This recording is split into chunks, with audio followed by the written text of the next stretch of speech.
Okay, so today I'm going to show you how to install a Sino Smart Touchscreen version 2. You can start by removing the trim on the passenger side, and then you start with the bit on the driver's side. Just unclips out of place like that and remove the bottom pin of it from behind the ashtray. There's 4 bolts holding the face in place. The bolt size is 7mm, so just use a 7mm socket.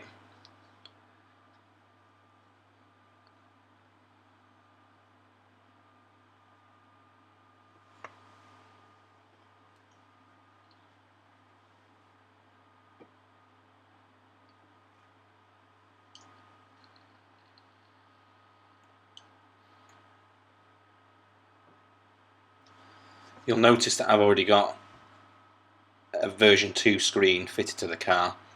The reason I'm removing it is to replace the old loom, because I had a version 1 loom in and now I want to replace it with version 2, which gives me more flexibility for adding digital TV in the future.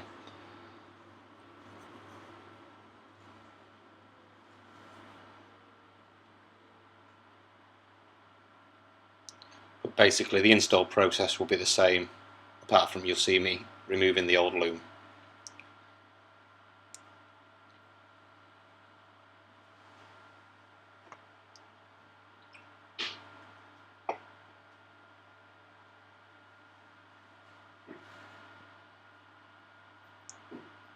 So just remove the ashtray trim as well. And once you remove the 4 bolts, the face will just pull away, just like that. So you start by unplugging the 2 cables at the top, and then you can remove the one at the bottom, which is for your heater controls, etc. So once they're removed, you can just pull that out of the way. Make sure you keep the 3 cables that you've unplugged separate.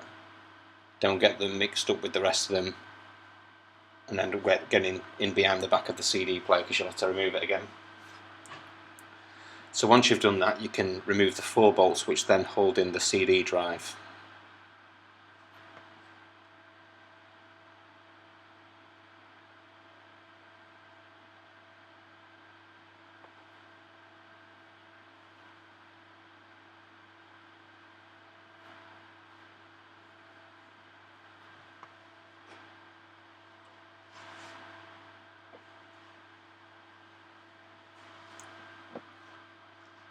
So once you've removed them 4, you can then take the drive out.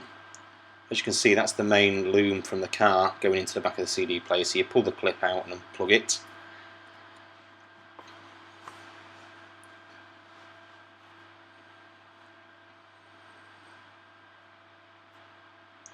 There's no screws or anything holding in the screen at the top, that's held in by your face, so once you've got your face out, that's just loose at the top, so you can just pull that out.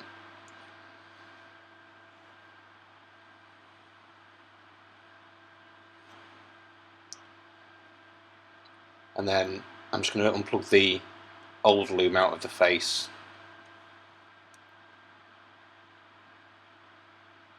They can be quite stiff at times, so just be careful when you're doing it. So I'm unplug the GPS sensor, unplug the loom, unplug the buttons, cable as well. So that's all removed. So as you can see, the heater vents are in mine, but there's 2 clips at the side that you just pull out and you can remove them or install them, whichever you want to do. And then with the buttons at the bottom, there's 2 clips at the bottom, 2 clips at the top, so just pull the ones out the bottom, pull the ones out the top, and the buttons will just slide out. So it's nice and easy, nothing too difficult.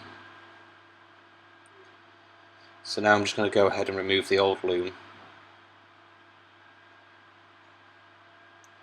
You'll probably notice that the screen was powered up when I was removing the cables. The reason it was all still powered up is because it was absolutely freezing in the UK, so I wasn't prepared to sit outside in the freezing cold.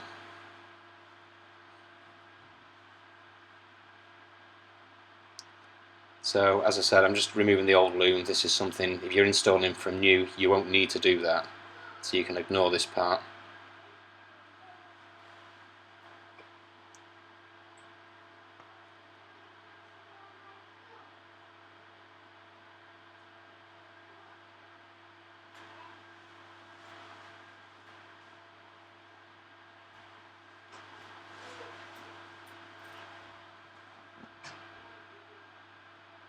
Don't be afraid of the amount of wires back there. It can all only be plugged in one way. So it does look scary, but there's no need for it to be. It's all very straightforward. So just pulling out the last of the cables. There you go, that's the old loom. So we'll just keep that out of the way. So we'll get the new loom.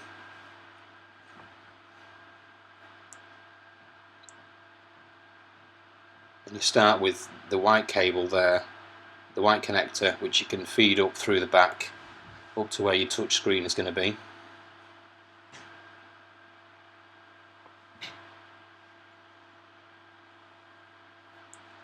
So once that's in place, you can start wiring your touch screen in. Make sure when you plug the white connector in that you fully plug it in, because if you don't, it can cause a few issues. So you plug the black one in, plug the white one in there.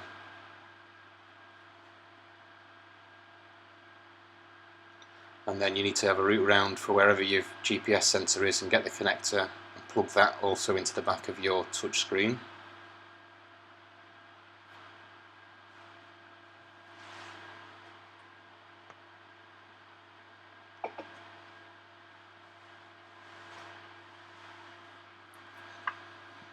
So the only thing left to plug in to your touch screen now, well, not to your touch screen but to your buttons, is the other cable.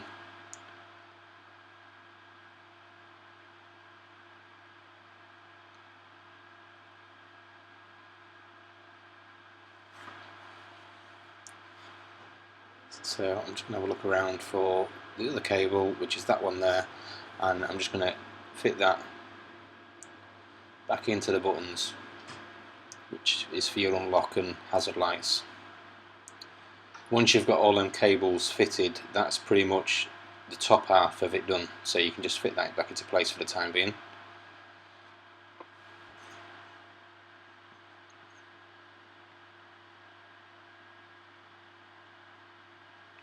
So the next thing you need to do is locate your wiring harness for your CD player, the main loom for the car, which is a female connector. Plug that into the male end of your new harness, which you've got for your screen. Be careful because you don't want to bend the pins. They slot in nice and easy and click into place.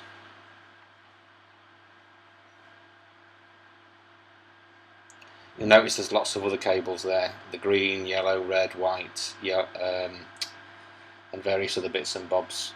They're basically for your digital TV and your camera, so if you're not installing a camera or digital TV, you don't need to worry about them. You just need to make sure they're nice and neatly tucked out of the way at the back.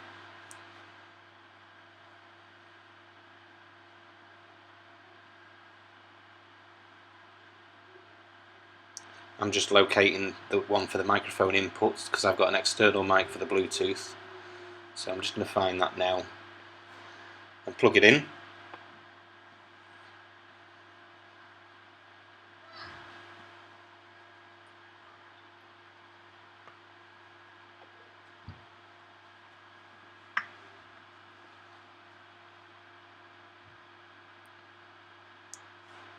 So once that's all done, you can start feeding your cables into the back of your head unit and just make sure that they're all tucked out the way. Nothing's going to restrict it from going back in. And then the last cable you plug in is the other end of your loom, which will then plug back into your CD player.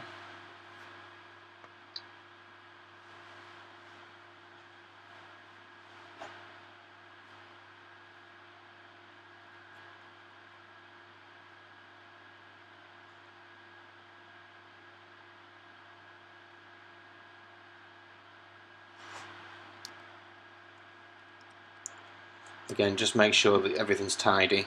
I'm just double checking now to make sure that it'll all fit back in. Again, make sure that you've got your 3 other cables for your face kept to one side.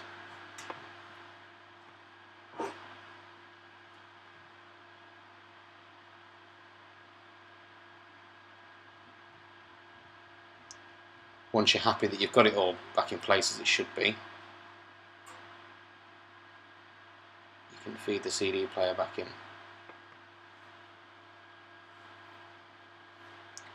With the USB, I have put the cable through into the glove box, as I think that's the best place to have it, to be honest. So it's out of the way, it's not going to get knocked about, and your drive will be kept safe in the glove box, then out of the way.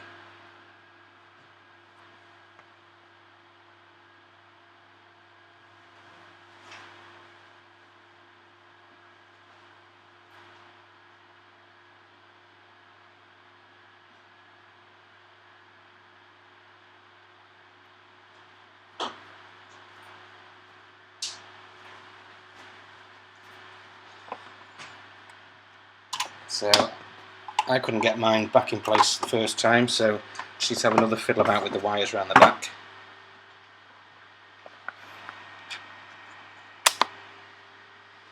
Now it's sitting in there nicely, so the next thing to do is get the 4 bolts and bolt it back into place.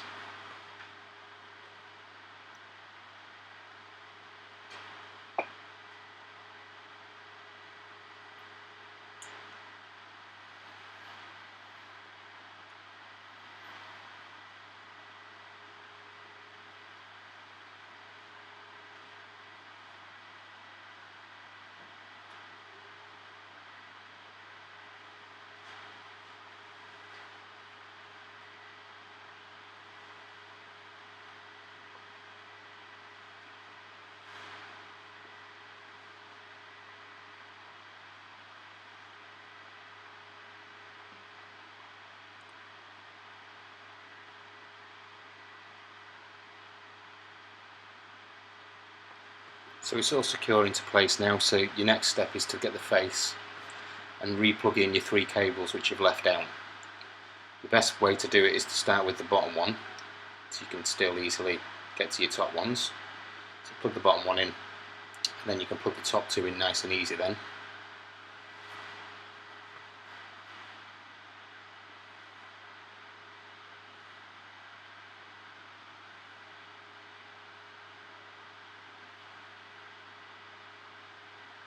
So make sure you push the stereo in just like that, how I've showed you on the video, because there's 2 plastic spikes which basically go into your face of the head unit, which hold it into place. So make sure that they're all fitted in correctly.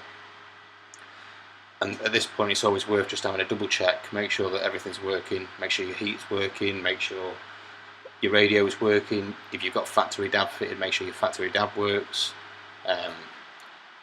Just have a flick around and just check everything is as it should be.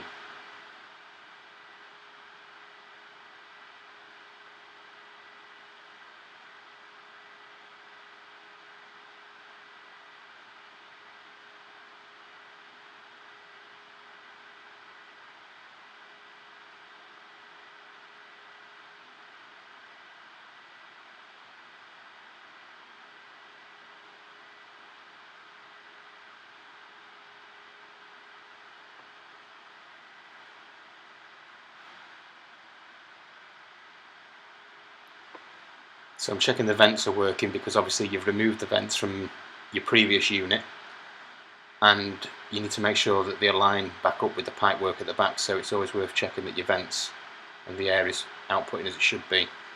So once you know that everything's working, get the last 4 bolts and screw those back in.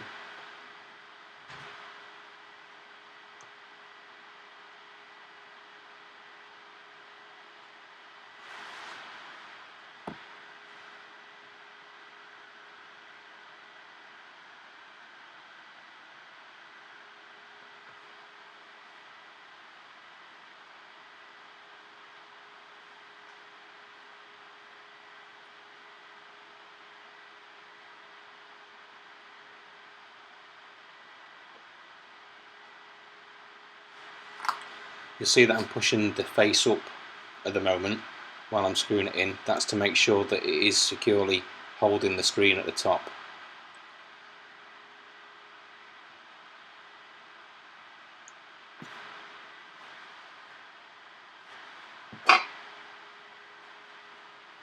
So once you've done that, it's time for the trim.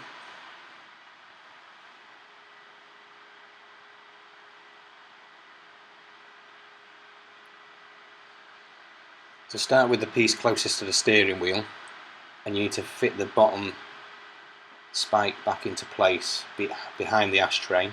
Once you've fitted that in, you'll find that it'll just push in and click back into place.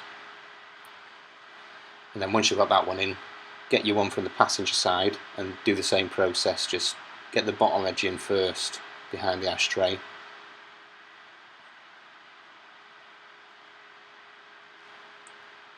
And then you'll see that it'll just literally push back in, nice and easy. In the last section, push the top parts of the ashtray trim back in, and then you'll notice that it can flex a bit, so you flex the bottom edge back into place. Don't just push it because you'll snap the pins. Flex it and you'll feel it just click back in.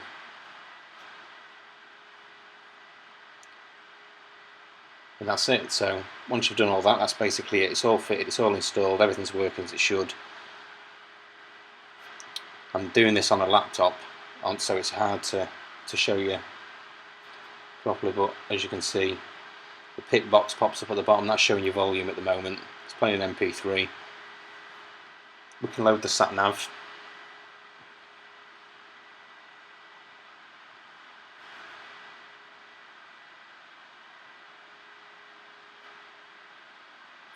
So all your old information that was on the red display will show up on a pit box at the bottom. So all your old information like vehicle settings, radio station, all that kind of stuff will show up. So this is the sat nav loaded at the moment. Just flicking through DAB, it's all working still.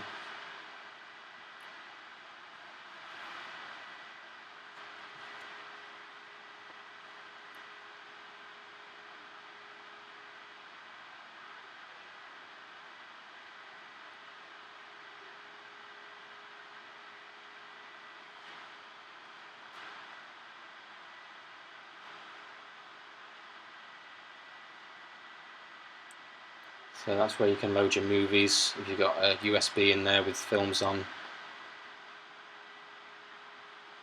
You go into settings, you've got MP3 player there, sorry. This unit's also got a 15 band EQ, so it's much better than the previous one. That's how you do Bluetooth.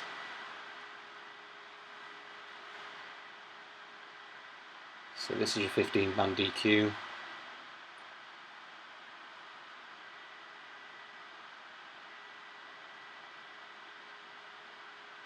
That's basically how you install a Sino Smart unit in under 20 minutes.